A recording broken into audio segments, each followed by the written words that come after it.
안녕하세요. 반갑습니다. 김민정 강사입니다. 이번 강의는 분석 작업 풀이인데요. 그 중에서도 정렬, 부분합, 데이터표, 목표값 찾기 진행해 보겠습니다. 이 분석 작업 문제는 여기 화면에서 보이시는 것처럼 정렬, 부분합, 데이터표, 목표값 찾기, 시나리오, 피벗 테이블, 통합 중에서 총 두 문제가 출제되고 있습니다. 각 10점이고요. 20점 모두 점수를 획득하셔야 되겠습니다. 제가 강의에서 보여드리는 문제는 26년 영진닷컴 올인원 교재이고요. 영상 하단의 더보기란을 통해서 실습 문제도 다운로드 받으실 수 있으시니까요. 함께 풀이해 보시기 바랍니다.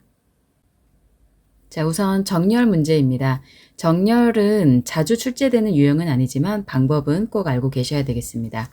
정렬 기능을 이용하여 표 1에서 포지션을 정렬을 할 건데요. 공격수, 골키퍼, 미드필드, 수비순으로 정렬을 합니다. 이건 가나다 순도 아니고 역순도 아니거든요. 오름차순과 내림차순에 해당하지 않기 때문에 직접 사용자 지정 목록을 이용해서 정렬을 해주셔야 되겠습니다. 그리고 동일한 포지션인 경우에는 가입 기간에 셀 3기, RGB인 값이 위에 표시되도록 정렬을 하라고 하네요. 여기 색깔이 칠해져 있는 부분이 있으니까 그 부분이 위로 가도록 정렬을 하라는 뜻이겠죠. 내용 입력되어 있는 부분 아무데나 클릭을 해 놓으시고요. 그리고 위에 메뉴 중에 데이터로 갑니다. 그리고 정렬 버튼 찾아서 클릭을 해주시면 되겠습니다. 데이터의 정렬입니다. 첫 번째 정렬 기준은 포지션을 가지고 정렬을 할 건데요. 셀 값을 가지고 정렬을 하겠죠. 그리고 정렬 기준은 오름차순을 클릭하셔서요. 사용자 지정 목록을 클릭을 해줍니다. 그리고 이 목록 항목에다가 마우스로 클릭하셔서 직접 이 순서를 입력을 해주셔야 돼요.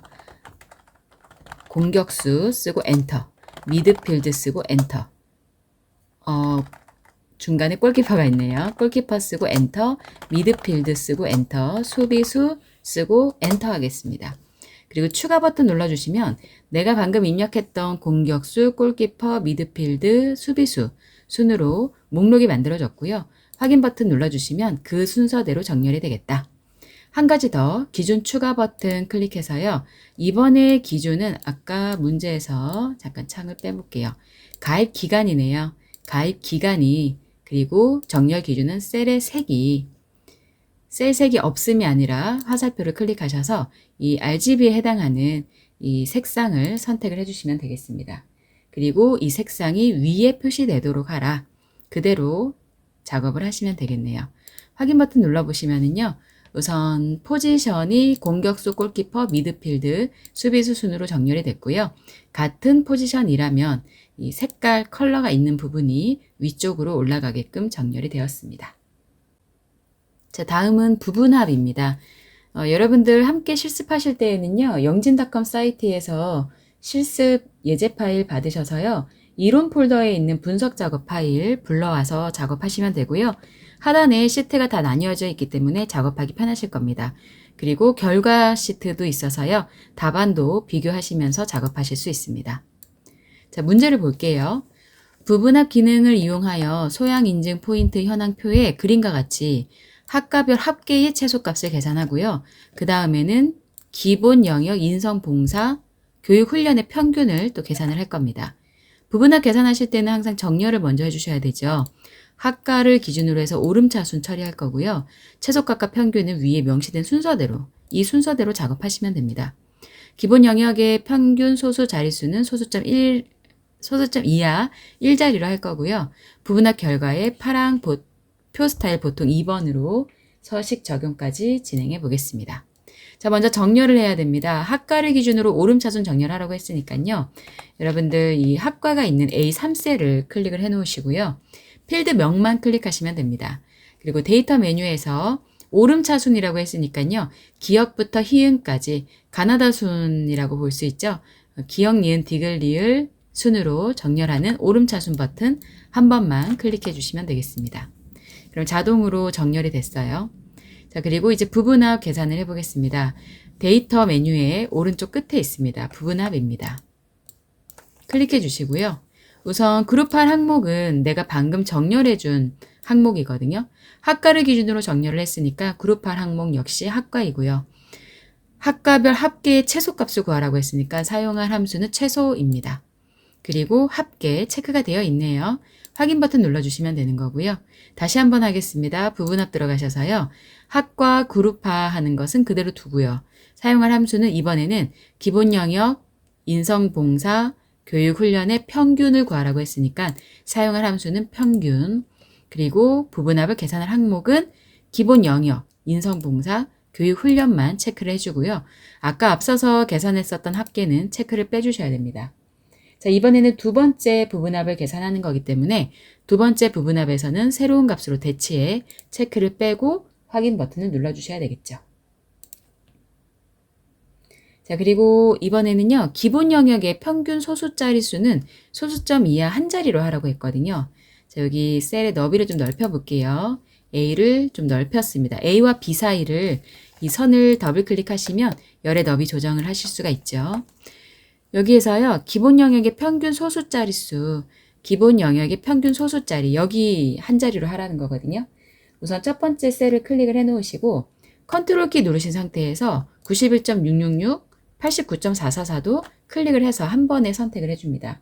오른쪽 마우스 클릭해서 셀 서식에 들어갈 거고요. 그리고 여기에 소수자리 한 자리만 넣으실 거니까 사용자 지정에 가셔서 0.0이라고 쓰셔도 되고요. 아니면 샵.0이라고 쓰셔도 됩니다. 한 자리만 표시하겠다.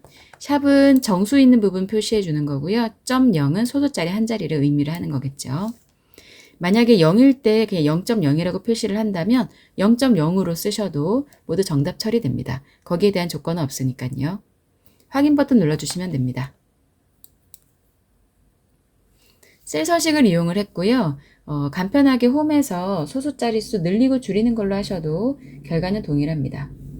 자, 이번에는 A3부터 F의 20까지 부분합 결과 나온 곳 전체 블럭을 잡아서요. 이 스타일, 표 스타일 바꿔줘야 되거든요. 위에 표 스타일, 홈으로 가보겠습니다. 홈에 가보시면 표 서식이라고 있어요. 여기에서 파랑의 표 스타일 보통 2번이었죠? 그러면 중간이 보통이거든요. 그럼 여기 두 번째 있네요. 파랑 표 스타일 보통 2번. 이 녀석으로 클릭을 해주시면 되겠습니다. 밝게 중간, 어둡게 중에 중간에 있는 파랑 표 스타일 보통 2번입니다. 홈의 표서식에서 작업하시면 되세요. 표에 사용할 데이터를 지정하라고 하네요. 저는 미리 데이터를 지정을 하고 들어왔기 때문에 그냥 그대로 확인 버튼만 눌러주면 되겠습니다.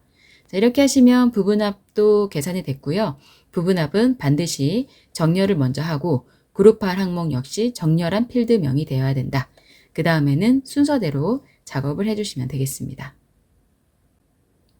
자, 이제 데이터표입니다. 데이터표는 두 가지 유형이 다 제시가 되었어요. 투자금, 투자기간, 수익률을 이용하여 수익금을 계산을 할 건데요. 데이터표 기능을 이용하여 투자기간과 수익률의 변동에 따른 수익금의 변화를 계산을 하랍니다. 그러면 이 수익률과 투자기간이 교차되는 이 지점에다가 내가 실제로 계산되어져 있는 수익금의 식을 참조를 하셔야 되거든요. 그러면 참조하는 방법은 복사해서 붙여넣기를 하셔도 되지만 등호를 쓰시고 수익금이 계산되어 있는 C의 5셀을 클릭해서 엔터키를 쳐주시면 이 식이 그대로 이곳에 참조가 되는 거죠. 블럭을 싹 전체를 잡아주시고요. 데이터 중에서 가상분석에 가보시면 데이터표 메뉴가 있습니다. 데이터 가상분석 데이터표입니다.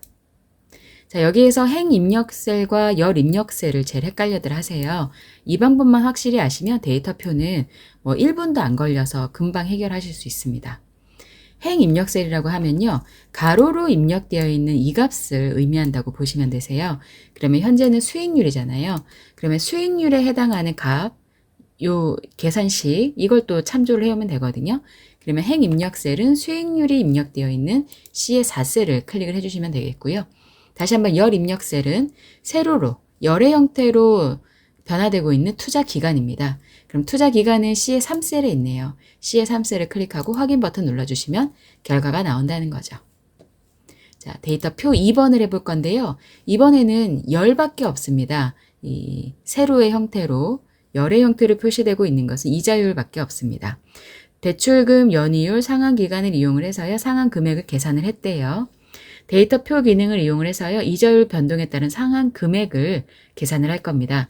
그러면 상한 금액, 이 값이 참조가 돼야 되겠죠. 자, G의 5셀에 클릭해 놓으시고요. 등호 쓰고 상한 금액 386,656원이 있는 곳을 클릭하고 엔터키 쳐줍니다. 그리고 이자율과 함께 블럭을 잡고요. 다시 한번 데이터의 가상 분석 데이터표에 가죠. 행 입력 셀은 지금은 변화되는 값이 없습니다. 건너뛰고요. 열 입력 셀에는 이자율이 들어가야 됩니다. 연 이율이 되겠네요. C의 4셀을 클릭을 해주시고 확인 버튼 누르면 이자율의 변동에 따라서 상한 금액이 얼마인지가 결과가 나왔습니다. 자, 다음 목표값 찾기입니다. 목표값 찾기 기능을 이용하여 지점별 가전제품 판매 현황표에서 서초점의 냉장고 판매 총액이 1억인가요? 이 숫자가 되려면 판매량이 얼마가 되어야 하는지 계산을 하라고 하네요. 자, 그러면 여러분들이 목표값 찾기 문제가 나오면요. 이것만 보시면 됩니다. 무엇이 판매 총액이 얼마가 될 건지 보시고 그 다음에 그 값이 되려면 무엇이 변화가 되어야 되는지 이 세 개만 딱 찍어주시면 끝나는 거죠. 자, 우선 판매 총액이 바뀔 거니까요. 판매 총액이 있는 서초점 냉장고에 판매 총액이 있는 2의 10셀을 클릭을 해 놓습니다. 친절하게 셀의 주소까지 다 표시가 되어 있어요. 9,600 클릭해 놓고요. 그 다음에 데이터의 가상 분석에 목표값 찾기 들어가시면 되죠. 이미 수식 셀은 들어가 있고요. 찾는 값이 100000000 그리고 값을 바꿀 셀은 판매량이 얼마가 되어야 하는가 했으니까요. D의 10셀, D의 10을 그대로 클릭을 해주시면 되겠습니다. 자, 2의 10셀은 이미 클릭해 놓고 들어온 거고요. 찾는 값을 바꿀 셀은 그대로 순서대로만 찍어주시면 되겠습니다. 확인 버튼 눌러주시고요. 한 번 더 확인 버튼 눌러주시면 판매 총액이 1억 원이 되려면 총 서초점에서 냉장고를 31대를 팔면 된다 라고 결과가 나왔습니다.